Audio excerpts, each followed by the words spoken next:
Hello, David. Hello, Kim. So I've brought you here to talk about the Gilded Age, which is one of my favorite eras of American history. Because everything was great and covered in gold?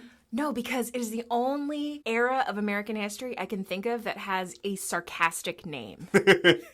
So Okay. what's to be sarcastic about? What's happening between... So I see it's from 1865 to 1898, which is the end of the Civil War. And then what happens in 1898? It's basically everyone woke up one morning and they were like, oh, we're done with the Gilded Age. Now it's time for the Progressive Era. Hooray! No, Spanish-American War times! More for the Spanish-American War. So the Gilded Age is kind of this period of really intense industrialization, kind of focusing on America's development as an industrial and business power. Okay. It's very inward looking, whereas after the Spanish-American War, the United States takes a bigger role on the world stage. The sarcastic part of the Gilded Age is that this was a term coined by Mark Twain, of all people, in 1890, and he wrote a book called The Gilded Age. And what Twain was trying to say was that the United States in this period wasn't experiencing a golden age, right? An era of prosperity and happiness, but rather a gilded age. Oh, so just like a thin layer of gold on top, disguising the cheap tin beneath? Exactly. Oh, snap, Yeah. Mark Twain. So what's going on in this era that earns this nickname? Like, what is the appearance of, fancy, lovely gold that just turns out to be tacky and miserable? Well, I think what people are talking about under the title of Gilded Age is that it's this time when immense wealth is accumulated by a number of individuals, many of whom still have their names on things today, like Andrew Carnegie, of Carnegie Mellon University or Carnegie Hall, J.P. Morgan, who was a banking magnate. We still have J.P. Morgan as a financial institution today. And I would say John D. Rockefeller is another. He was the founder of Standard Oil. So he was an oil baron. Rockefeller Center, right? So these are the individuals who got enormously wealthy in the Gilded Age, and they got wealthy by being the captains of these new expanding industries. So Titans of industry. The titans of industry. So steel and banking and oil. But they got rich partly through political corruption.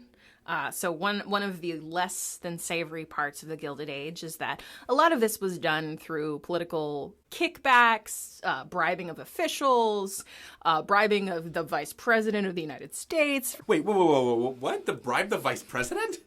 That was a scandal that dogged the presidency of Ulysses S. Grant. Oh, man. Crédit Mobilier was a construction company that had less than savory ties to some people very high up in government. So these fortunes of people like Carnegie and Morgan were built partly on political corruption and partly on the backs of waves of immigrant laborers.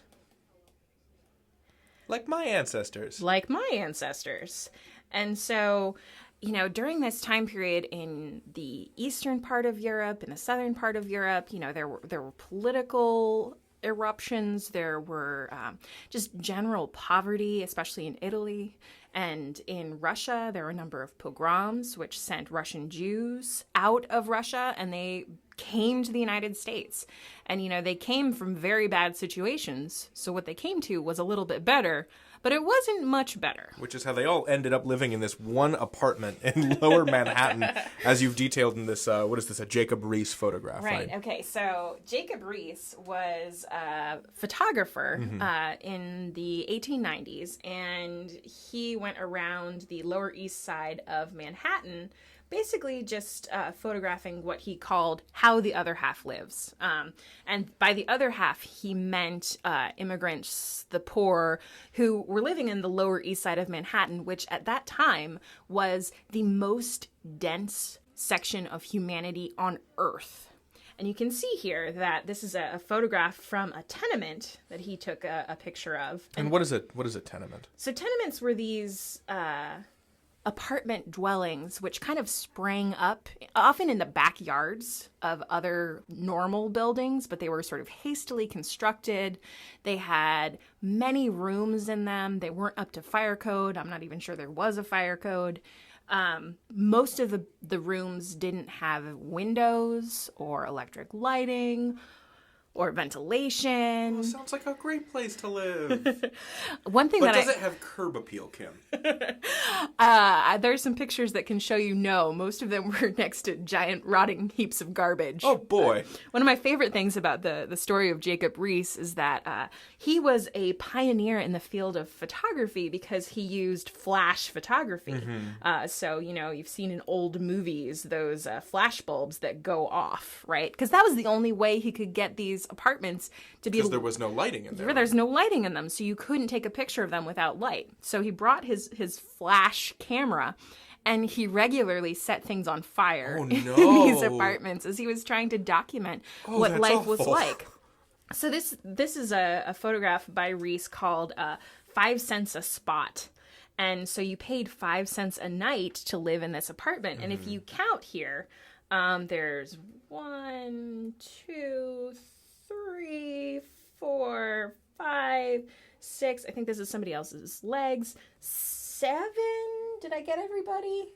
There might be somebody else hiding over here. Oh my gosh. 7 men sharing this room, and they're just, doing the best they can. Right. And you compare that with this, which is John D. Rockefeller's mansion in New York. It's called, and I'm going to butcher this, Kaiket.